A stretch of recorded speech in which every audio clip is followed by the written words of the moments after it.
semuanya, balik lagi di channel aku, Jenika Siregar. Di video kali ini aku ingin bercerita tentang sejarah Turki, dimana sudah pernah difilmkan pada abad kejayaan 2.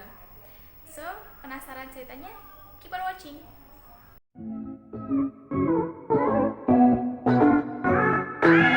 Kosem Sultan.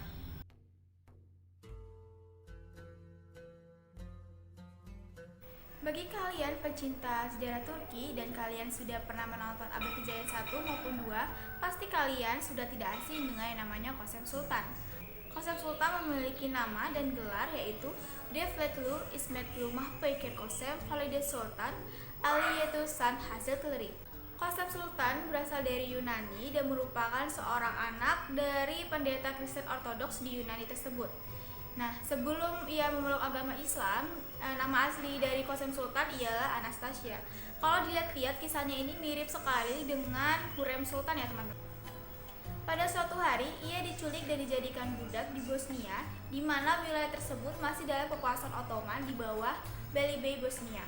Nah, setelah itu dia dikirim ke Konstantinopel, ibu kota Ottoman. Pada usia 15 tahun, Kosem Sultan dikirim ke harem Sultan Ahmed I di istana Topkapı.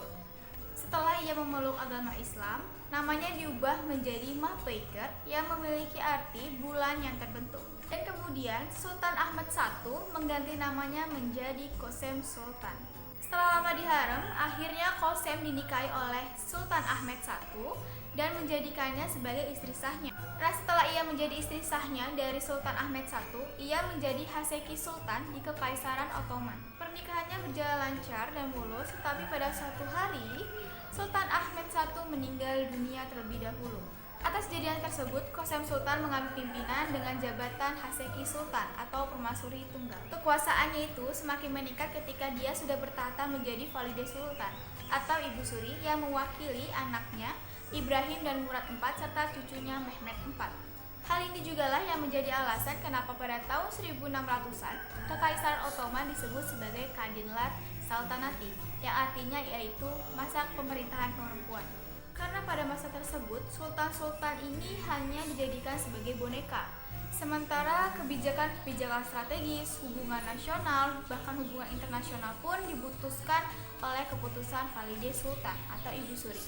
Sejarah mencatat bahwa ia salah satu wanita yang sangat-sangat berpengaruh pada Kekaisaran Ottoman atau Utsmaniyah.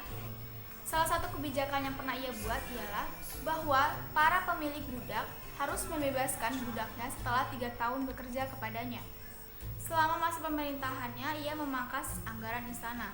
Ia juga dikenal di mana ia tidak memiliki belas kasihan terhadap musuh-musuhnya, tetapi sangat menyayangi pada orang yang benar-benar tidak mampu. Kosem Sultan sangat berjaya pada masa pemerintahannya, tetapi pada tanggal 2 September 1651 ia ditemukan tewas dengan cara dicekik. Tidak diketahui siapa pelakunya, tetapi banyak orang berspekulasi bahwa yang membunuh Kosem Sultan ialah orang suruhan Turhan Hatice Sultan, yaitu menantunya sendiri. Setelah kematian Kosem Sultan, pasal yang berpengaruh pada masa itu mengikrarkan bahwa tidak ada wanita lain yang memerintah Kekaisaran Ottoman. Itu menandakan berakhirnya wanita berpengaruh di Kekaisaran Ottoman yang dimulai dari Hurrem Sultan. Setelah kematiannya, Kosem Sultan dikenal dengan nama Valide Immaculée yang berarti ibu yang terbunuh, dan Valide Şehide yang berarti ibu yang menjadi martir.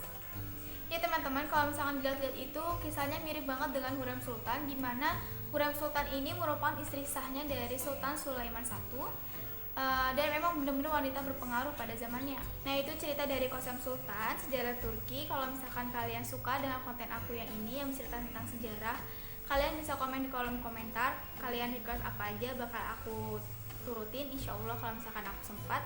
Terima kasih semuanya udah nonton, yang selalu support channel aku, dan jangan lupa di like, di komen, dan di subscribe ya. Terima kasih.